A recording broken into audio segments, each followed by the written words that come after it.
Bilawal chairman के सामने पेश हुआ है। मैं तो कम से कम नहीं तसव्वुर कर सकता, लेकिन अगर वो माँ के कातलों के साथ बैठना पसंद करते हैं और ख़ुद मोहतरम आसिफ अली जरदारी साहब अपनी बीवी के कातलों को साथ बैठना पसंद करते हैं वकीलों के, तो मैं उसमें क्या जवाब दे सकता हूँ। किस आइन की बात करते हैं, किस कानून की बात करते हैं? कोई आइन और कानून इस मुल्क में चल रहा है?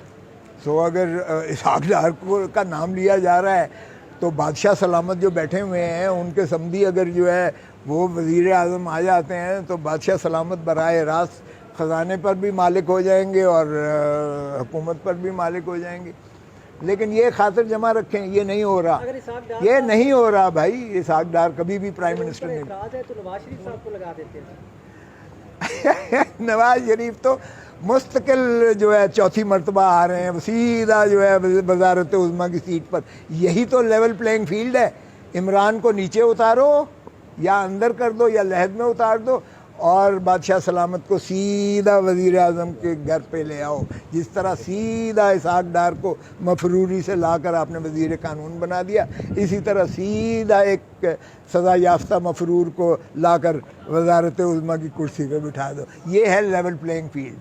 सर, अभी शोषा छोड़ा जा रहा है इसहाक डार के हवाले से या कोई इन्फॉर्मेशन बेस पे आप कह रहे हैं कि नहीं हो रहा है? ये 100% शोषा है, और इसलिए कि ना आइन में इसकी कोई गुंजाइश है ना कानून में इसकी कोई गुंजाइश है। केयर टेकर का मतलब ये होता है कि एक गैर जानबदार शख्स को बनाया जाए जो किसी पार्टी से बड़ा वाज़े तौर पर वाबस्ता ना हो, और फिर वो इलेक्शन नहीं लड़ सकता, केयर टेकर नहीं लड़ सकता।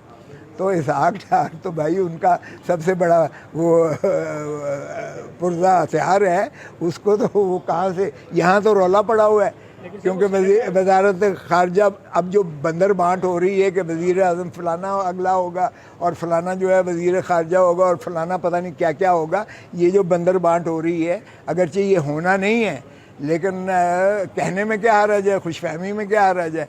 सो इसलिए ये नहीं होगा और ना हो सकता है, ना ये होने जा रहा है। बाकी लड़ सकेंगे या सरकारी ओहदा नहीं ले सकेंगे? दोनों चीज़ें नहीं ले सकते। इलेक्शन कमीशन क्या कार्रवाई कर सकता है अगर इसहाक डार केयर टेकर प्राइम मिनिस्टर बन सके?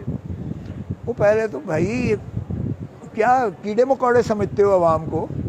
कौन तस्लीम करेगा ऐसे फैसले को? कोई फैसला इसका ना होने जा रहा है, ना होगा, ना ही कोई तस्लीम करेगा इसको। और इलेक्शन कमीशन जो है बिल्कुल इसको मुस्तरद करेगा, इसलिए कि अगर तो राजा रियाज जो उनका अपना है और शहबाज शरीफ आपस में जो है वो करके कर देते हैं तो फिर भी ये चैलेंज हो जाएगा और कोई भी अदालत इसको जो है सस्टेन नहीं करेगी है।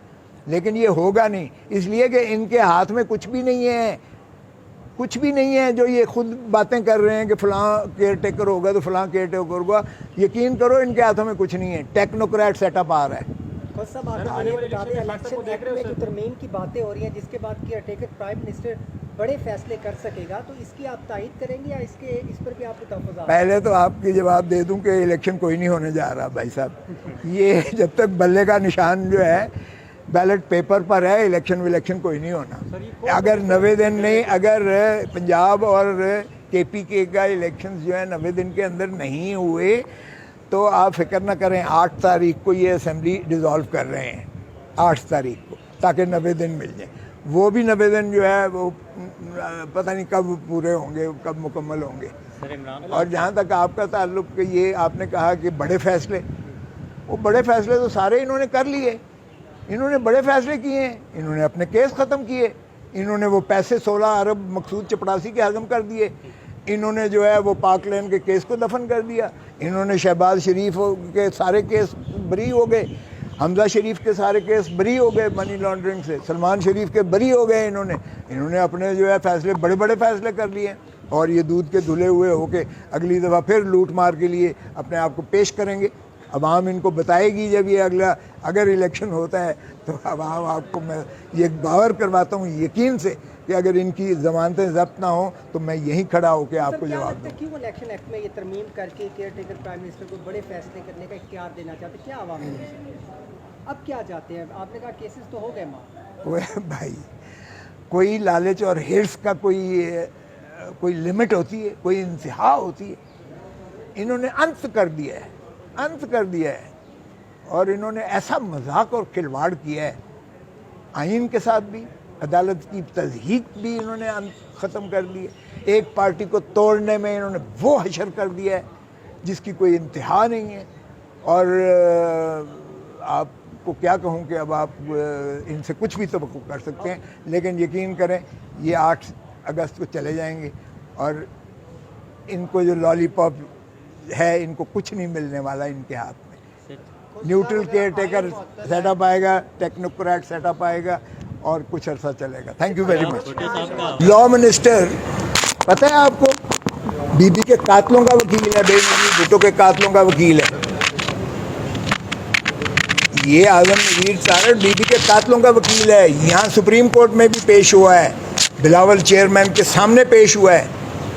मैं तो कम से कम नहीं तसव्वुर कर सकता, लेकिन अगर वो माँ के कातलों के साथ बैठना पसंद करते हैं और ख़ुद मोहतरम आसिफ अली जरदारी साहब अपनी बीवी के कातलों को साथ बैठना पसंद करते हैं वकीलों के, तो मैं उसमें क्या जवाब दे सकता हूँ। Thank you.